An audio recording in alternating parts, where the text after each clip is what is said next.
Whew. Yeah, so Apple just had their first event of 2021, and they announced a few things, but most importantly, of course, because you came here to this channel, new iPad Pros, and boy, are they a doozy. I kind of lost it during the event. Like, I feel bad for my neighbors because there is a lot of screaming and a bit of cursing because I was very excited. But let's walk through what the iPad has. Again, it was just announced. I don't have one here. I went through the spec sheet. I found some really interesting stuff out about it. So let's kind of dive into it. So first up, right off the bat, and this was a surprise to me. I thought the iPad Pro would just get the next A14X chip. Like I didn't see this one coming, but it got the M1 chip, the same one that's in all the new Macs that we've all been going nuts over. I have one in Mac Mini that I have here that's kind of my file server and stuff like that, and I've been in love with it. The performance of that has been great. So that same performance that's in that Mac Mini is now in the new iPad Pro. So that means 8-core CPU, 8-core GPU. This thing is going to sing. Apple threw up some stats that's 50% better CPU performance than the 2020 iPad Pro and 40% better performance of the GPU compared to the 2020 iPad Pro. But yeah, if those numbers are real, like true,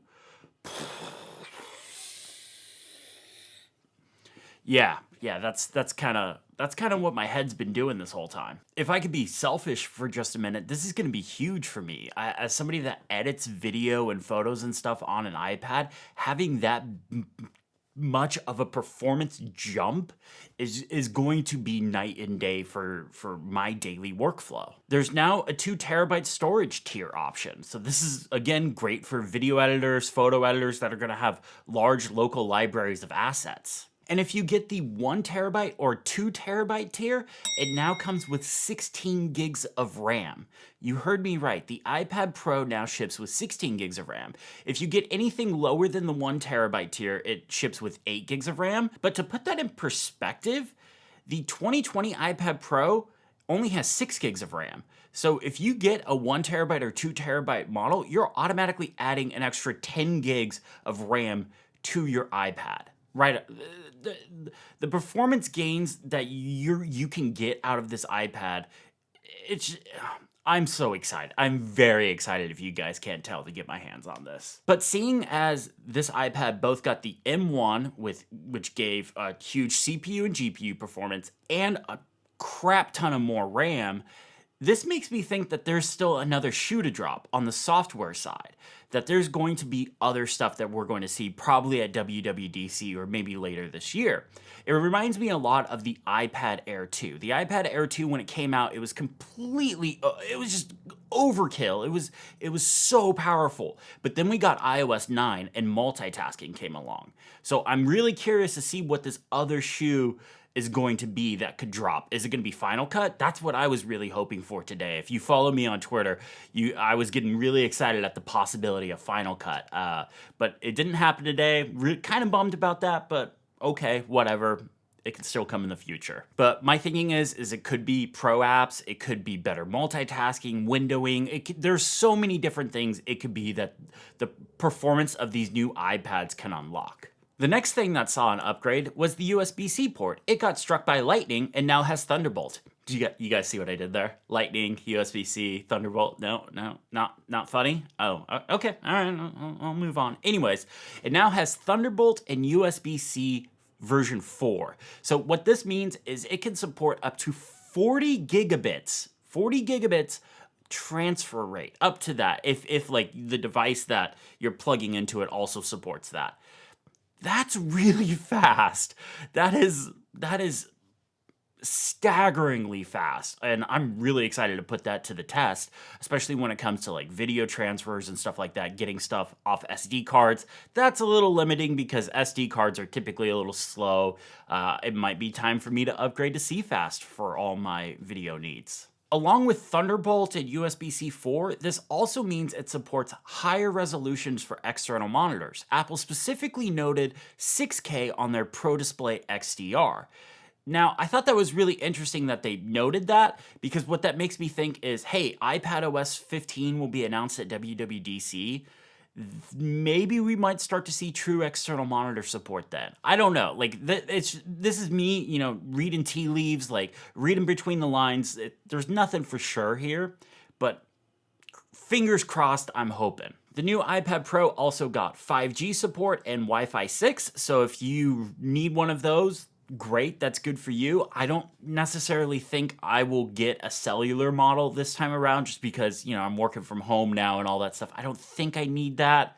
Maybe I might. Wi-Fi 6 is nice because that just means, you get faster speeds. Great. The front and back cameras also got upgraded as well. The back camera got better low light and HDR version 3, which I'm not entirely sure what that means. I'm going to need to dig into that a little more. I'm guessing it's just a better version of whatever HDR photos it was taking before, but I would like to know the specifics of that. But the front camera is the most interesting. And no, they didn't move the front camera to the landscape or the long side, unfortunately. But what they did is they put an ultra wide camera in there.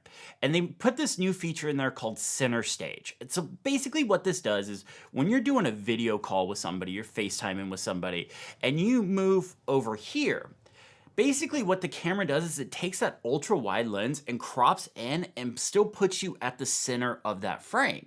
And then if it sees somebody else come in, it will widen that up so you're both in frame. So that way, if you're like in the kitchen cooking and you're moving around and stuff like that, the person can still see you and it follows you around using that ultra wide lens and kind of crops smartly through that.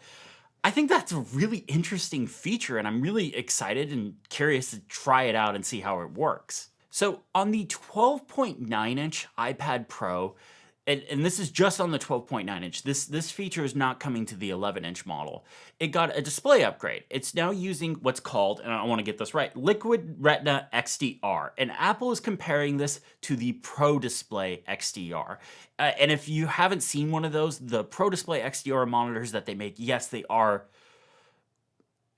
really expensive, but they're so beautiful, especially if you do anything with HDR content, viewing, editing, whatever. The contrast ratio that Apple says that this display has is 1,000,000 to 1. From what I understand, that is awesome. That's great, but I need to dig into that a little more. For this iPad's display, the HDR specs are supposed to be around 1,000 nits brightness and 1,600 max brightness. And then when it's just at regular SDR content, it's 600 nits, which is what the current iPad is, which I think that's pretty standard for SDR content. As far as accessories go, a lot of people were expecting to see a new Magic Keyboard or a new Apple Pencil today.